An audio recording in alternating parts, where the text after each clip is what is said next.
गुलशन संत Kabir channel को subscribe करिए अच्छे संतों को सुनने के लिए। गुड़ते मीठी संत धर्मेंद्र साहिब जी प्रयागराज कबीर पंथ सदगुरु कबीर आचार्य कहते साहिब हैं जी से सुनिए अपने कि प्रवचन। संसार के लोग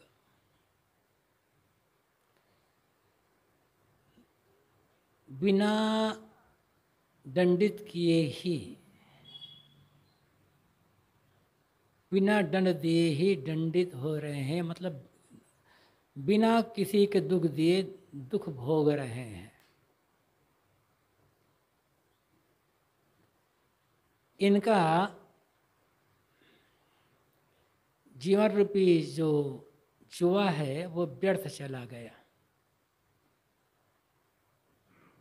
लोभी आदमी अपने जीवन के दांव को हार गया।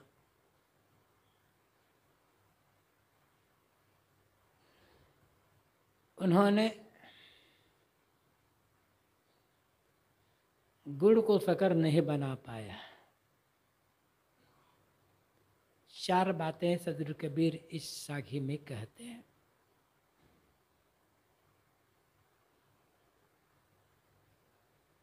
जिधर देखो उधर अपने अपने ढंग से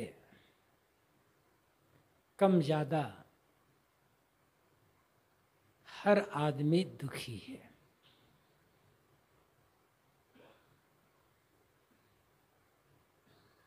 धनवान दुखी है तो गरीब भी दुखी है।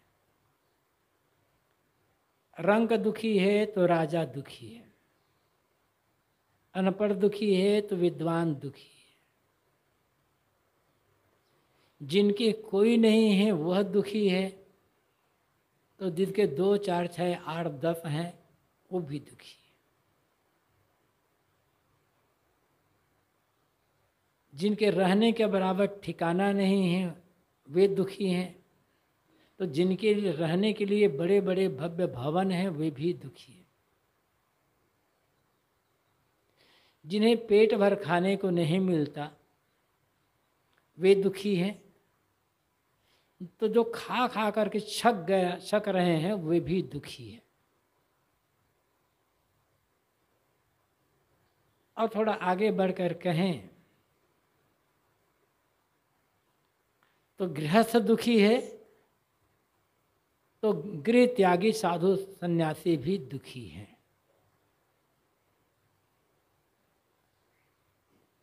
बाटे बाटे सब कोई दुखिया क्या बैरागी, क्या गिरही बैरागी।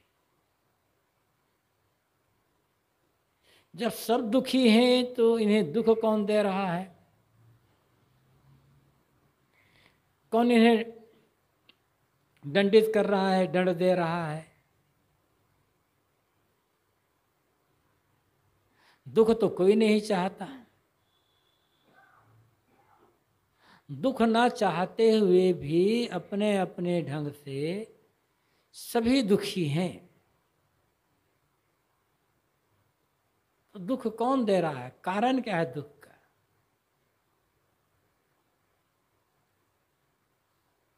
स्वयं का अपना अज्ञान,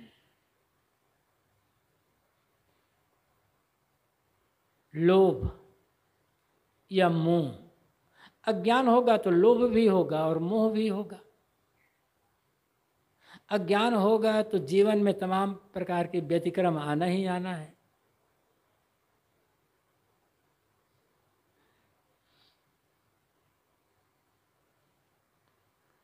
अज्ञान में आदमी मानेंगे स्वर्ग में भी चला जाए तो वहां भी दुखी हो जाएगा। किंतु अपने अज्ञान को समझना बड़ा मुश्किल काम है।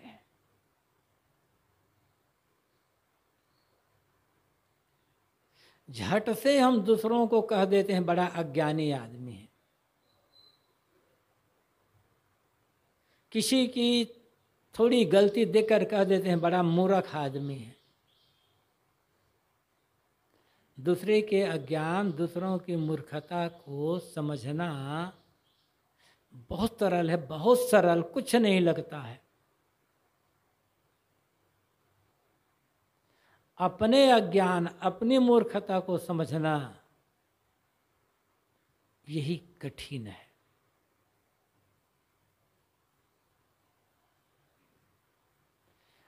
और अपने अज्ञान मूर्खता को समझकर इन्हें दूर कर दिया जाए तो दुख का कोई कारण नहीं है। फिर अपने अज्ञान मूर्खता को समझना और समझ करके दूर करना, यही तो भजन है, यही तो साधना है।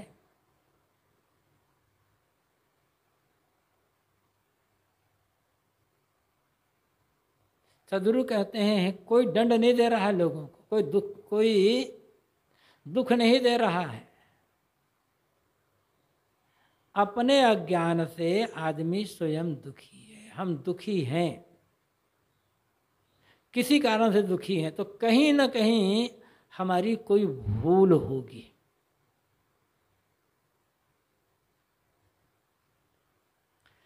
शारीरिक, मानसिक किसी प्रकार का कोई रोग है तो कहीं ना कहीं हमसे कोई भूल हुई है। आहार विहार में, सोने जागने में या किसी और में सोचने विचारने में कहीं ना कहीं भूल है। और वही भूल शारीरिक रोग का कारण है और वही भूल मानसिक रोग का कारण है।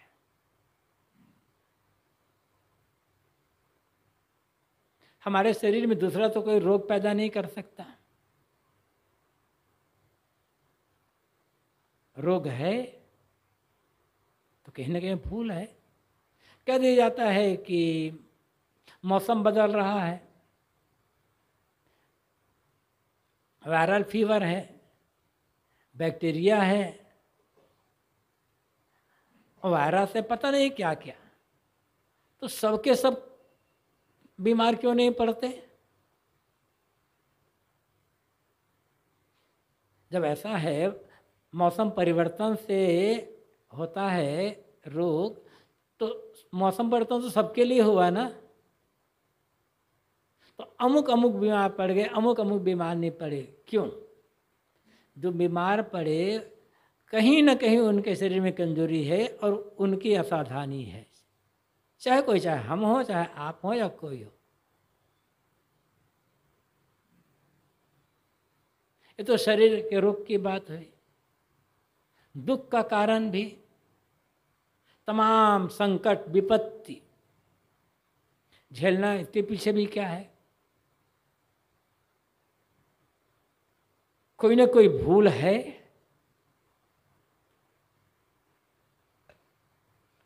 प्रसिद्ध उदाहरण ले लें, जग जाहिर उदाहरण है। अब उदाहरण के पीछे लोग तमाम प्रकार के कहानी गढ़ देते हैं, महिमा में बात अलग है।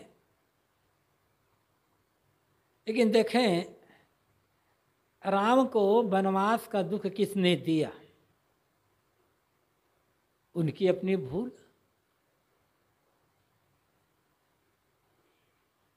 दशरथ ने बुला करके कहा था राम को कि मैं सोचता हूं कि तुम्हारा रात तिलक हो जाना चाहिए। राम कुछ नहीं कहते। थोड़ी देर पश्चात फिर बुलाते हैं दशरथ राम को और कहते हैं कल ही तुम्हारा रात तिलक हो जाए तो ज्यादा अच्छा है। और यहां तक कह देते हैं जब तक भरत अयोध्या से बाहर हैं, दूर, उनके बाहर दूर रहते रहते तुम्हारा रात तिलक हो जाना चाहिए। मैं मानता हूं कि भरत सज्जन हैं, तुम्हारे हितैषी हैं, लेकिन सज्जन आदमी का मन भी तो बदलता है, इसलिए उनके बाहर रहते रहते तुम्हारा रात तिलक होना चाहिए। राम एक शब्द भी नहीं कहते कि पिताजी आप ऐसा क्यों कह रहे हैं, बुला लिया जाए भरत और शत्रुघ्न को। इतनी जल्दी क्या है? कुछ नहीं, चुपचाप स्वीकार कर लेते हैं। उसी के परिणाम में उन्हें वनवास का दुख भोगना पड़ा। दशरथ को मौत का दुख क्यों भोगना पड़ा? उनकी अपनी भूल। जानते थे कि अयोध्या की गद्दी का उत्तराधिकारी भरत है शर्त के अनुसार, और फिर भी भरत की मां कैकेयी से बिना राय लिए और भरत बाहर गए, उस स्थिति में जानबूझकर राम का रात तिलक करते हैं। इसी का परिणाम तड़प करके मरना हुआ। उसमें भी अत्यंत मोह है।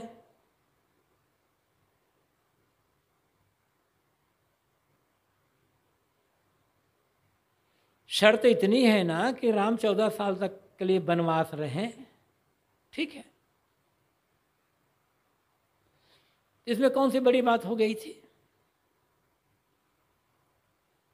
दशरथ तो राजा थे, जब मन कहता जंगल जा करके राम से मैंने मुलाकात करके आ जाते, महीना 2-4 महीना में।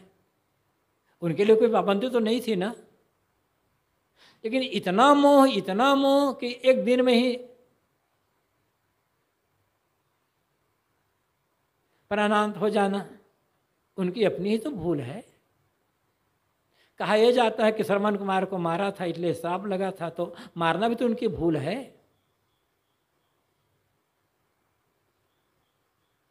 मानो श्रवण कुमार के माता पिता ने श्राप दिया था कि जब हम अपने पुत्र वियोग में जैसे हम प्राण त्याग रहे हैं, ऐसे पुत्र वियोग में तुम्हें प्राण त्यागना पड़ा। तो भरत ने दशरथ ने श्रवण कुमार को बाण मारा था, भले धोखे से मारा, लेकिन भूल तो उनकी है।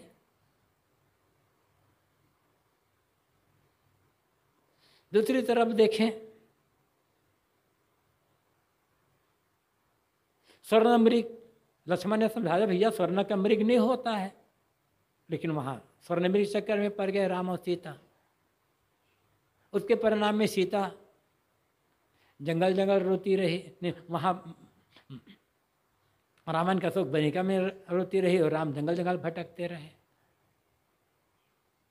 जैसे रामायण में लिखा है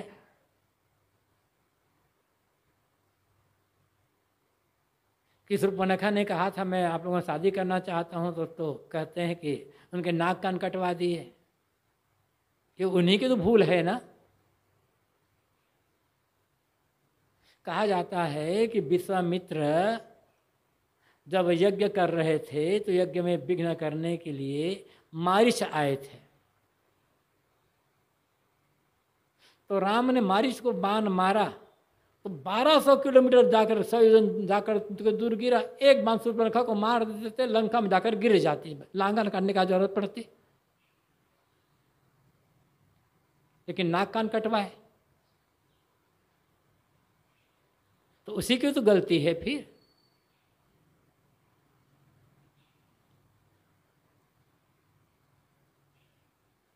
पांडवों को 12 साल तक वनवास और 1 साल अज्ञातवास क्यों सहना पड़ा? युधिष्ठिर की भूल, जुआ, कोई जबरदस्ती थी जुआ खेलने के लिए, लेकिन इतने पक्के जुआड़ी, रात पाट हार जाना कोई बात नहीं। भाइयों को हारना, पत्नी को हारना, अपने को हारना, भाइयों पर क्या अधिकार था? भाई कोई संपत्ति तो है नहीं, स्त्री कोई संपत्ति तो है नहीं कि उसको हार जाए। उसके परिणाम में उन्हें भटकना पड़ा और तमाम प्रकार की विपत्ति और कष्ट सहन करने पड़े उनको।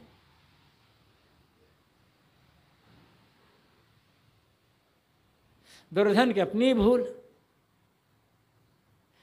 कि शर्त के अनुसार से पांडव वनवास और अज्ञातवास से वापस लौटे तो राज्य मांगा, तो दुर्योधन चाहिए था कि राज्य वापस कर देना, लेकिन कह दिए कि बिना युद्ध के सुई के नोक बराबर भी जमीन नहीं दूंगा। परिणाम क्या हुआ? दुर्योधन अपने सभी भाइयों और कौरव कुल के सहित नष्ट हो गए। नष्ट तो सबको होना है एक दिन।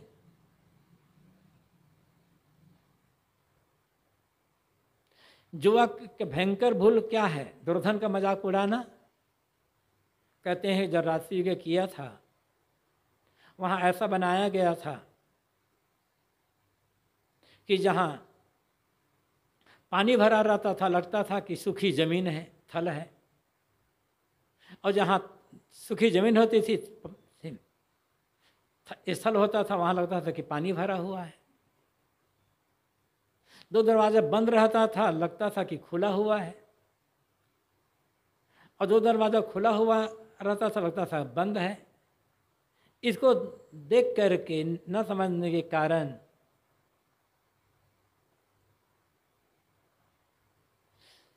दुर्योधन धोखा खा गए।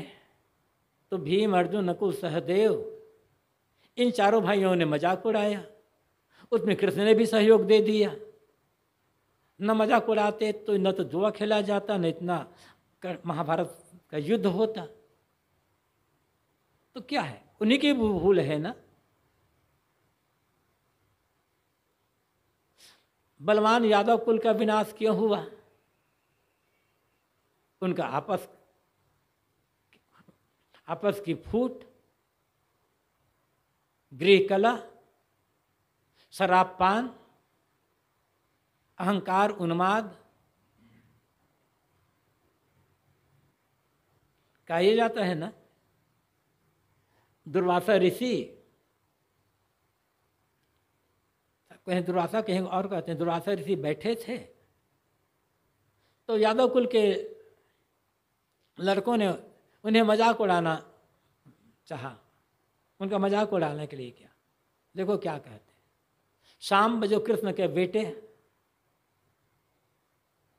उनके पेट में ऐसा भूत बांध दिया गया, उसको स्त्री कपड़ा पहना दिया गया और कहा महाराज ये युवती गर्भवती है, इसमें के पेट से क्या क्या क्या पैदा होगा, लड़का पैदा होगा, लड़की होगा। कहा कि इसके पेट में वो पैदा होगा जो यादव कुल का विनाश। वो समझ गए थे। वही कहते हैं कि मूसल पैदा हुआ तो उसी से रगड़ रगड़ बहा दिए, तो जाकर के वेद बन गए, तो उसी से काट कर उठा सब मार डाले। अनेक प्रकार कहानी। तो कौन इसका कारण है? उनकी अपनी भूल। तो ये बड़े नाम हैं। हमारे अपने जीवन में यदि हम किसी प्रकार से दुखी हैं, किसी बात को लेकर दुखी हैं, तो हमारी भूल है। अमुक ने गाली दी, अमुक ने अपमान किया, इसलिए दुखी हैं। तो गाली अपमान दुख का कारण नहीं, दुख का कारण है अहंकार। अपने कितना बड़ा मान लिया गया कि कोई हमें कुछ कहे ना, हमारे विरोध में कुछ ना कहे। ये अहंकार, असहनशीलता दुख का कारण है। चीजें कम होती है, बढ़ जाती है, ये सब होता रहेगा।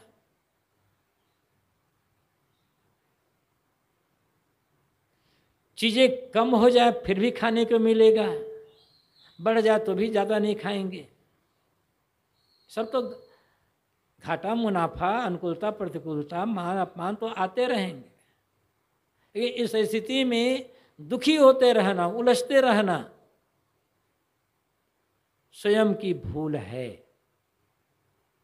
इल्ल साहब कहते हैं कि बिनु डारे जग डारिया। संसार के लोग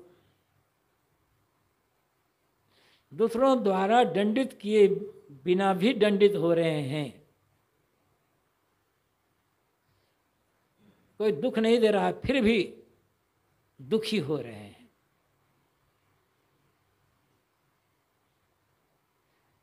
हमारे दुख का कारण हम स्वयं हैं।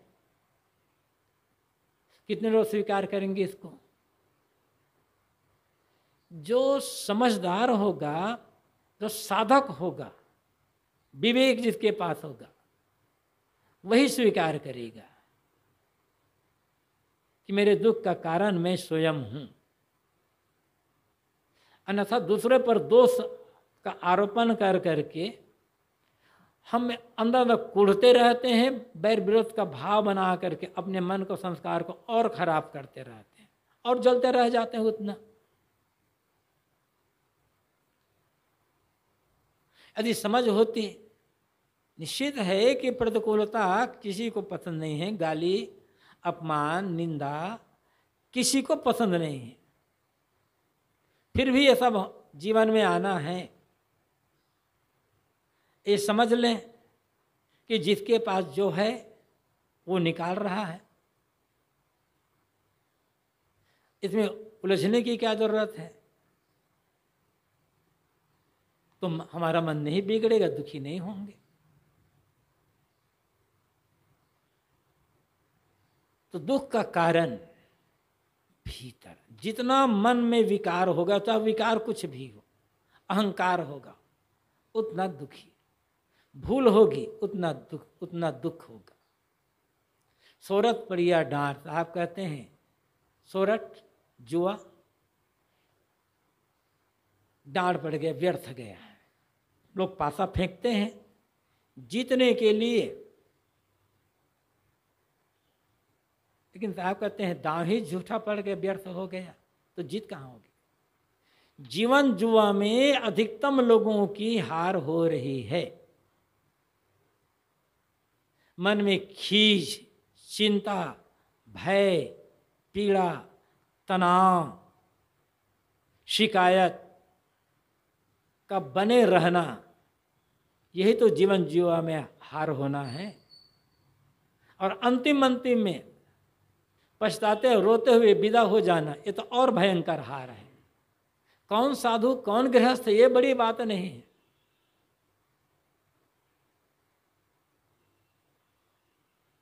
बड़ी बात है मन की दशा कैसी है।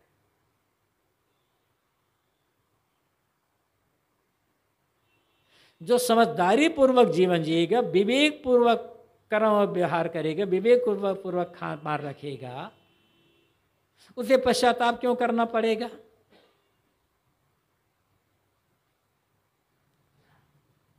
और तनाव है, चिंता है, पश्चाताप है, मतलब हमारा जीवन का जुआ व्यर्थ चला जा रहा, दांव हमारे व्यर्थ चला जा रहा है।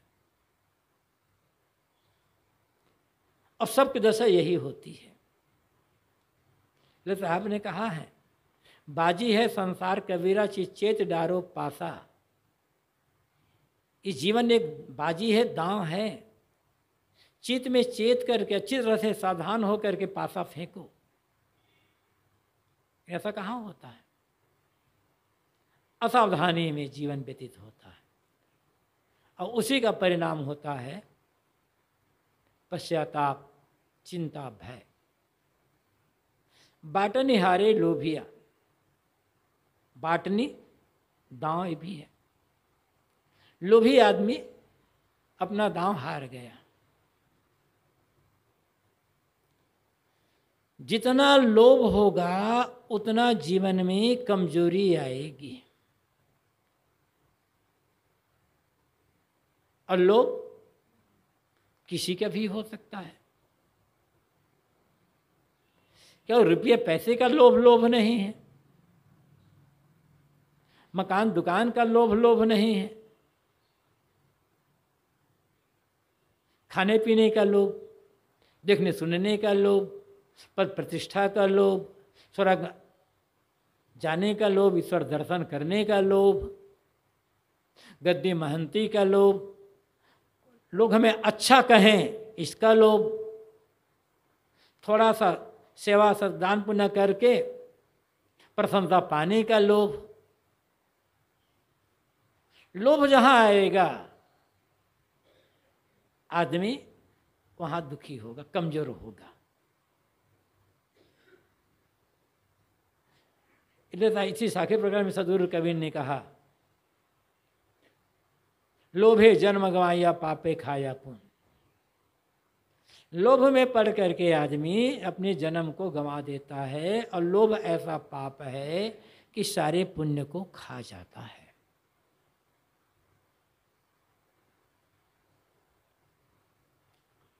तो किसी का भी लोभ हो, बाहर संसार के प्राणी पदार्थों से सुख पाने का लोभ, लोभ तो लोभ है। सुख क्या है, सुख किसे कहते हैं, कहाँ मिलेगा, ये समझ है नहीं। बाहर के प्राणी पदार्थों से सुख पाने के भ्रम में आदमी बटोरता जाता है, बटोरता जाता है, बटोरता जाता है और उसी में अपना जीवन जुआ हार जाता है, उसका दांव व्यर्थ चला जाता है। बंधनों के मूल में या दुखों के मूल में क्या है, लोभ ही तो है, चाहे किसी प्रकार का हो।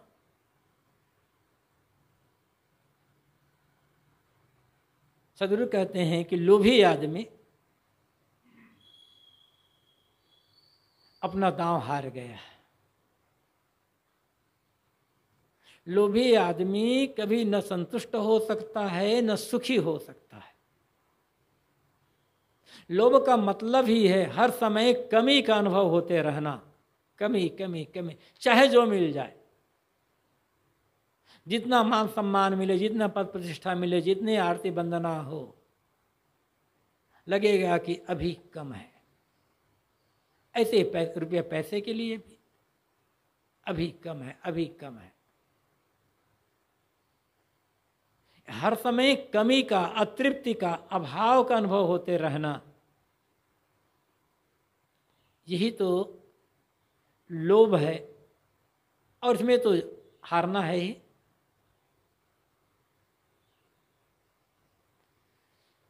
निर्लोभ हो जाना, काम करना, समय शक्ति योग्यता के अनुसार से काम करते जाना, जो मिले समझना पर्याप्त है, आवश्यकता से अधिक है। जिसे हर समय ये महसूस होता रहता है कि जितना मुझे मिला है वो मेरी आवश्यकता से भी अधिक है, वो दुखी क्यों होगा, शिकायत क्यों होगी, उसके मन में असंतोष क्यों होगा। और वह तो अपने पास की वस्तुओं दूसरों की सेवा में लगाना चाहेगा।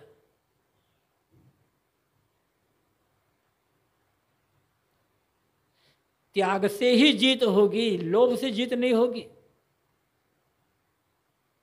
तो त्याग का अर्थ केवल घर का त्याग ही नहीं है, त्याग का अर्थ लोभ अहंकार का त्याग। जितना लोभ मोह अहंकार का त्याग होगा उतना जीवन में निश्चिंतता निर्बंधता आएगी, उतना जीवन में आनंद सुख संतोष का अनुभव होगा। गुरुते मीठी खार, साहब कहते हैं कि गुड़ से शक्कर मीठा होता है किंतु लोग गुड़ को शक्कर नहीं बना पाए। एक उदाहरण है, गुड़ मान लो कच्चा माल है, शक्कर पक्का माल है। मतलब भौतिक जीवन से आध्यात्मिक जीवन का मूल्य सर्वाधिक है।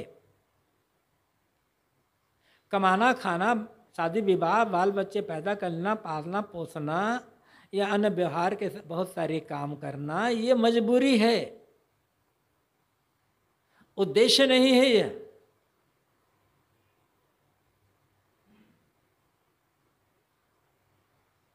उद्देश्य आध्यात्मिक विकास करना है। जीवन भर आदमी संयम से नहीं रह पाता है तो शादी विवाह कर लेता है। शादी विवाह करना गलत नहीं है, अब उसमें जीवन भर उलझे रहना, ठीक है, बाल बच्चे पैदा हो गए, पालो पोसो, लिखाओ पढ़ाओ, योग्य बना दो, लेकिन अब ऊपर उठा मन को, अपने बाल बच्चों को पाल पोस कर बड़ा कर दिए, अब नाती पोते की चिंता है, उनके लिए कैसे करें।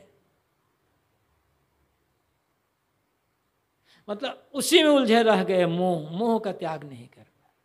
सेवा करना, प्रेम करना अच्छी बात है,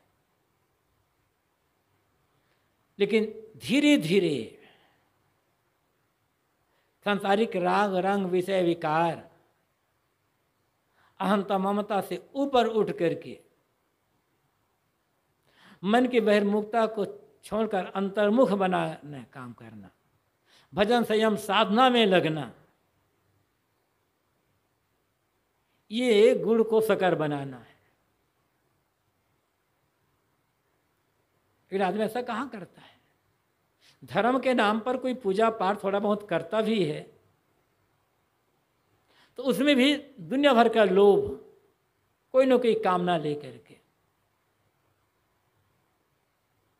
पूजा पाठ किए, धर्म भक्ति आदि का कुछ और काम किए तो हमारे संस्कार शुद्ध हो, मन की चंचलता बहिर्मुखता मलिनता दूर हो, ये लक्ष्य तो नहीं रहता है। इसलिए यहाँ भी आकर के आदमी हार जाता है। शरीर भौतिक है, भौतिक पदार्थों से बना हुआ है, इसलिए इस शरीर के निर्वाह के लिए भौतिक पदार्थों की आवश्यकता है। तो भौतिक पदार्थों की आवश्यकता है तो उपार्जन भी करना पड़ेगा, लेकिन वो उपार्जन लक्ष्य नहीं है। भौतिक पदार्थों को उपार्जन करते करते ऊपर उठते जाना, धीरे धीरे धीरे धीरे, ज्यों ज्यों उम्र बढ़ती जाए तो दुनिया का अनुभव भी होता जाएगा, ठोकर भी लगेगी। तो अब निश्चिंतता निर्भयता बढ़ती जाए, सुख बढ़ता जाए, प्रसन्नता बढ़ती जाए, शांति बढ़ती चली जाए, आत्मतृप्ति आत्म संतोष का अनुभव होता चला जाए। तो ये गुड़ को शकर बनाना है। ये शरीर है,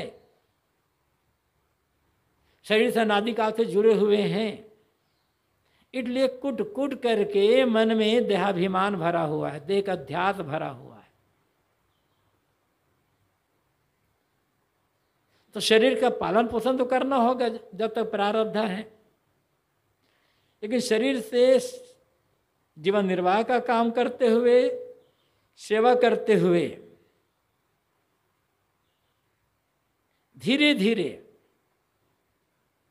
शरीर की आसक्ति, शरीर का अभिमान ये मिटते चले जाएं और ये बात मन में बढ़ती चली जाए कि शरीर जड़ है, जड़ तत्वों से बना है, मैं जड़ नहीं हूँ, मैं शरीर में रहते हुए शरीर से अलग हूँ।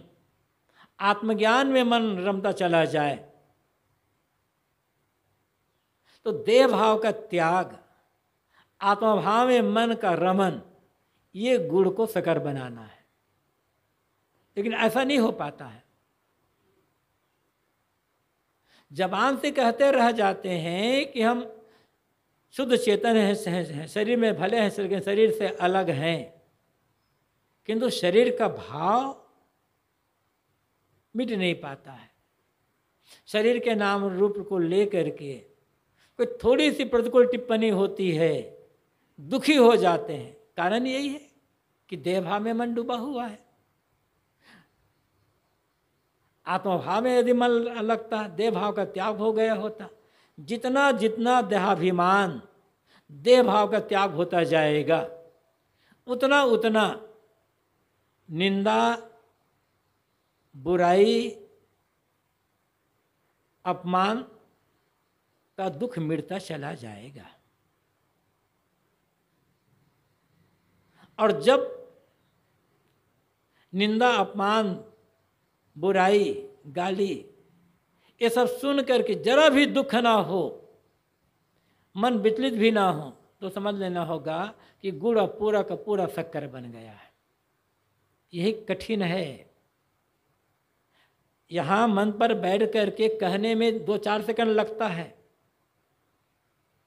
हम कह दिए बस, आप सुन लिए, इससे कुछ नहीं होने वाला है।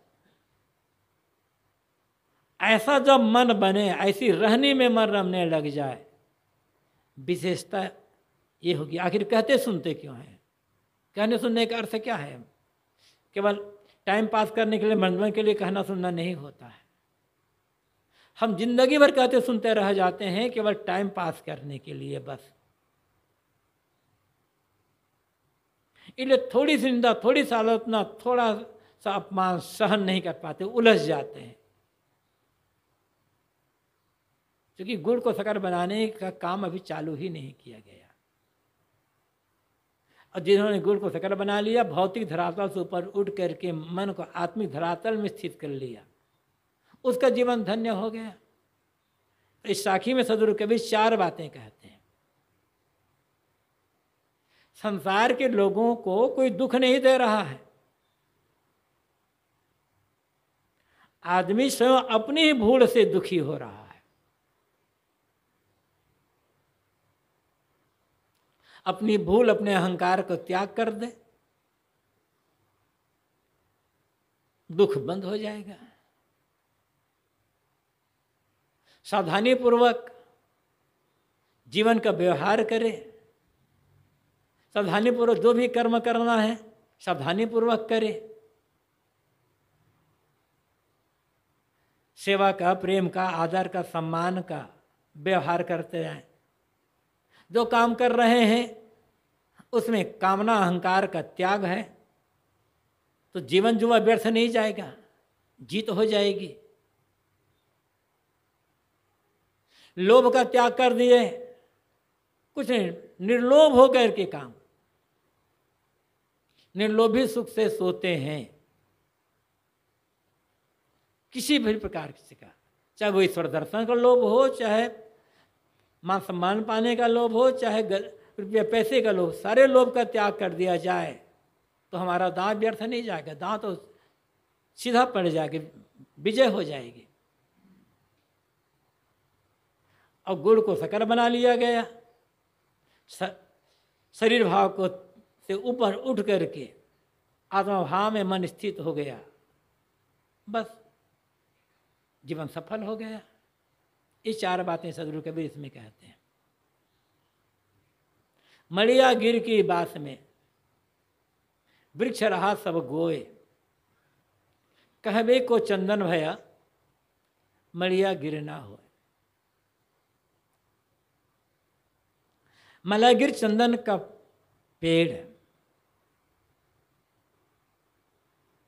जहाँ होता है तो वहाँ पर उस मलागिर चंदन के पेड़ के आसपास रहने वाले अन्य सारे वृक्ष उसकी सुगंध से प्रभावित होकर विध कर चंदन बन जाते हैं। लेकिन साहब कहते हैं वो कहबे को चंदन भैया, वो कहने मात्र चंदन बना है, वो मलागिर नहीं हो सकते।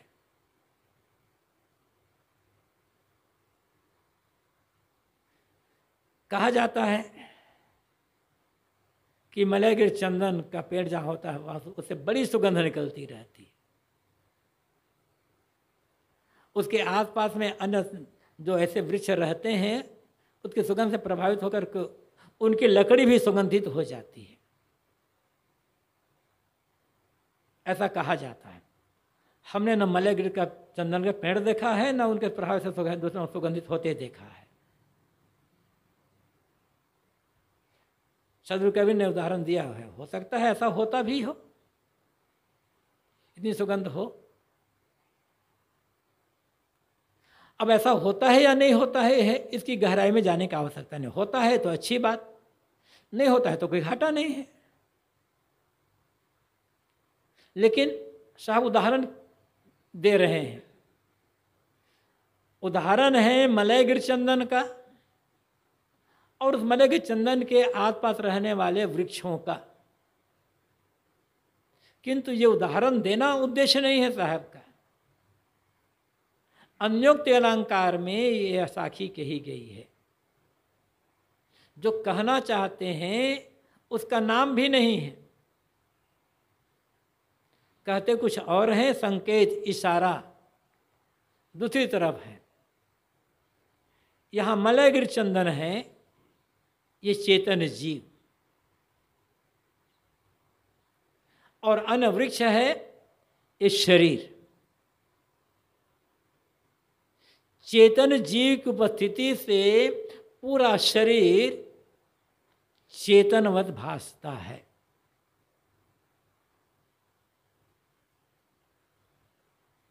तो शरीर चेतनवत भले लगे, लेकिन चेतन नहीं है ये चेतन नहीं हो सकता। जब तक शरीर में चेतन जी की उपस्थिति है तब तक पूरे शरीर में चेतना है। कहीं भी हो, पैर के अंगूठे में एक चींटी काटी तो तब तुरंत पता चल जाता है। इसलिए कुछ लोग ये मानते हैं कि चेतन जी ये पूरे शरीर में व्याप्त रहता है।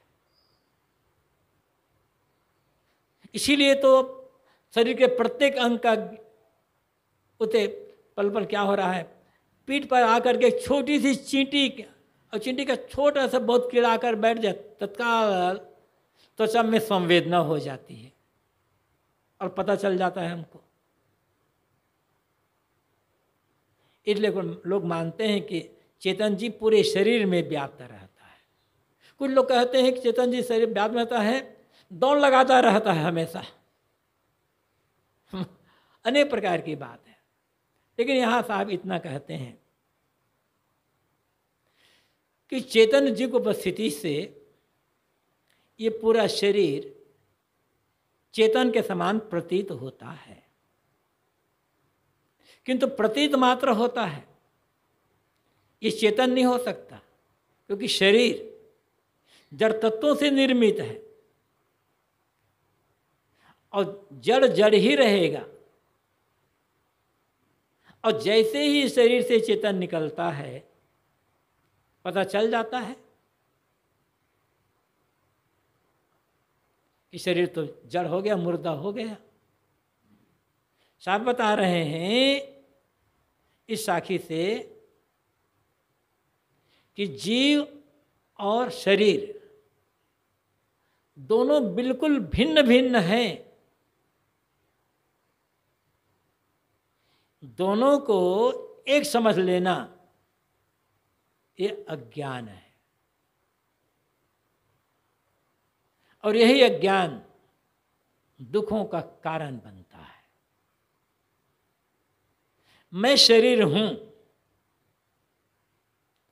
और मैं शरीर में रहते हुए शरीर से भिन्न शुद्ध चेतन हूं, ये दो दृष्टियां हैं और दोनों दृष्टियों का परिणाम एकदम भिन्न भिन्न विपरीत है। मैं शरीर हूं, यदि ये दृष्टि है, यह भाव है, तो तत्काल मन में भाव आएगा कि शरीर द्वारा अधिक से अधिक इंद्रियों का भोग भोगना और इंद्रिय सुख लेना ये जीवन का उद्देश्य है।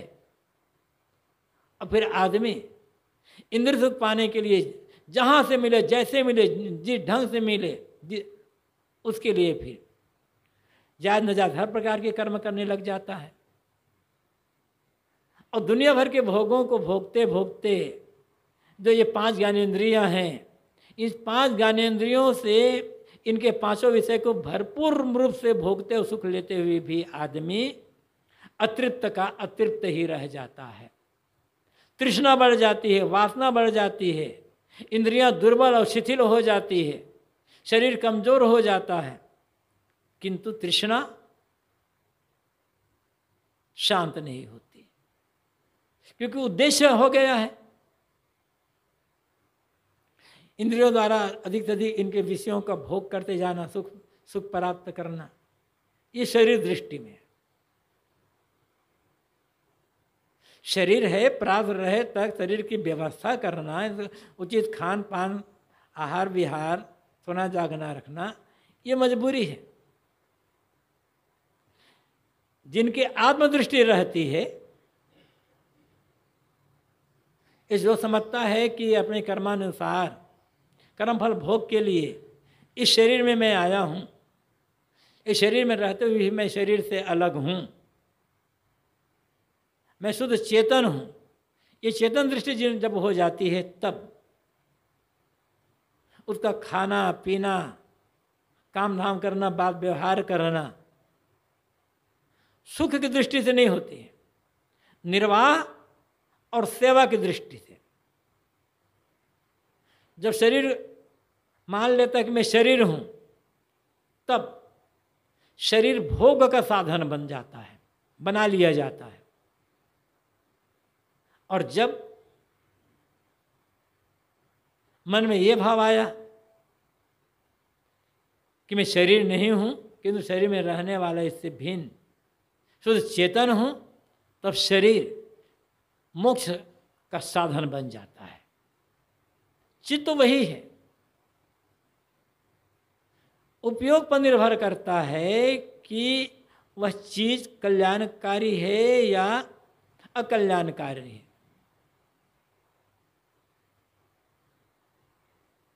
भावना कैसे होती है?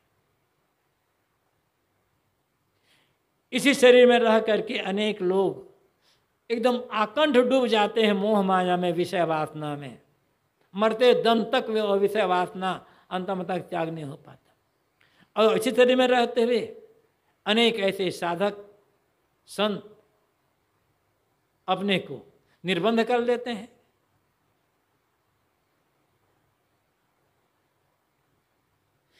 शरीर में आने वाले जो प्रारब्धजनिक जो सुख दुख हैं, रोग व्याधि आदि, उनमें भी वो पीड़ित नहीं होते। ठीक है, जो कुछ भी आ रहा है मेरे जीवन में, वो आज की मेरी भूल हो सकती है उसका कारण, या मेरे पूर्व जन्मों के कर्मों का फल हो सकता है कारण।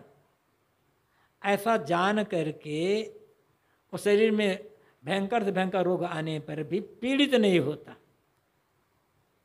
शरीर में पीड़ा होगी किंतु मन में पीड़ा नहीं होगी। यहां सदगुरु कबीर कहते हैं, मलयगिर की बास में भले आसपास के वृक्ष बिध करके चंदन जैसे बन जाते हैं,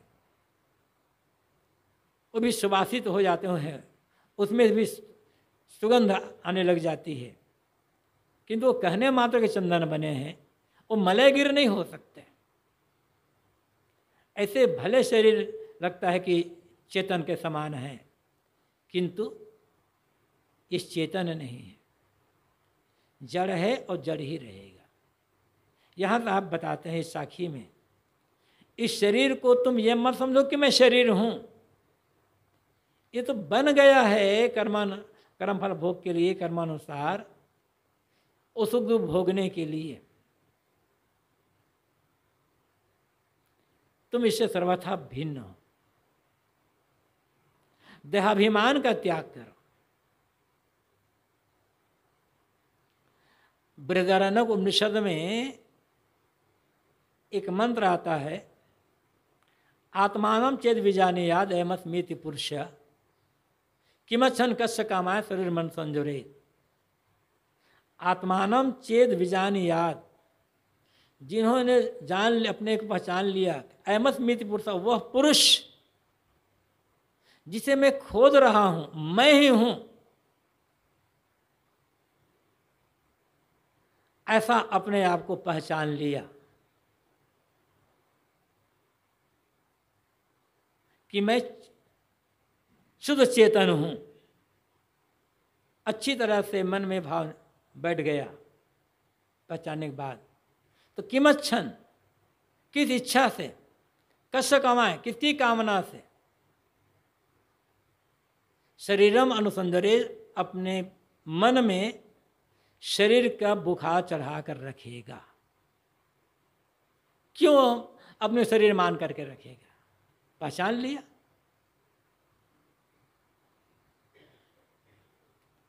आत्म को पहचान लिया, द्विधा पकड़े से क्या मतलब? जब आत्मा पहचान लिए तो द्विधा, ये द्वैत भाव शरीर कि मैं शरीर हूं, ये भाव की आवश्यकता क्या है? इस साखी में साहब का इतना ही भाव है कि भले शरीर चेतनवत लगता है, किंतु इस चेतन नहीं है, जड़ है। इसमें चेतन का निवास है, इसलिए चेतन के समान लग रहा है। इसमें सारी क्रियाएं हो रही है, ये सुंदर लग रहा है, मोहक लग रहा है। जैसे चेतन निकला, ढोला फूटा बोला गया, कोई न झांके द्वार के स्थिति आना है। शरीर तो है नज़रअंदाज नहीं किया जा सकता। शरीर की जो उचित आवश्यकता है उन आवश्यकताओं की पूर्ति करना होगा, किंतु अनासक्त होकर के औषधवत तो कहीं बंधन का कारण नहीं रहेगा। और खान पान में, बात व्यवहार में, कर्म में जहां सुख की दृष्टि आई, सुख लोभ आया, फिर वहां बंधन उपस्थित हो गया। है शरीर कब तक रहेगा? जब तक प्रारब्ध कर्मों का फल भोग पूरा नहीं हो जाएगा तब तक रहेगा। इसलिए शरीर की रक्षा, खान पान, बात व्यवहार, सेवा, ये सब करते हुए मन को शरीर भाव से जो ऊपर उठा करके रख लेगा, वह इस संसार में रहते हुए भी पीड़ित नहीं होगा। शरीर में रहते हुए भी वह शरीर से मानो अपने को अलग करके मुक्त हो जाएगा। यही साधना है। कल्याण मार्ग में जो आते हैं तो यही मानकर आते हैं ना कि हमें कल्याण का काम करना है। शरीर और आत्मा जब एक ही है तो किसके कल्याण? शरीर मर गया बस सबको छुटकारा हो गया, फिर कल्याण और मोक्ष गति की आवश्यकता ही नहीं है। और यदि मोक्ष की आवश्यकता है तो ये समझना होगा कि शरीर अलग है, मोक्ष अलग है, और शरीर भोग का नहीं, मोक्ष का साधन है। इसको साधन मान करके इसकी व्यवस्था करना है, किंतु व्यवस्था करते हुए इसकी आसक्ति अहंता का त्याग करके आत्मभाव में मन को लगा कर जिन्होंने रखा, वो शरीर में रहते हुए मुक्त हो जाता है। उसके लिए कहीं बंधन का कारण नहीं बन पाता। हमारे लिए भी यही कल्याण का रास्ता है।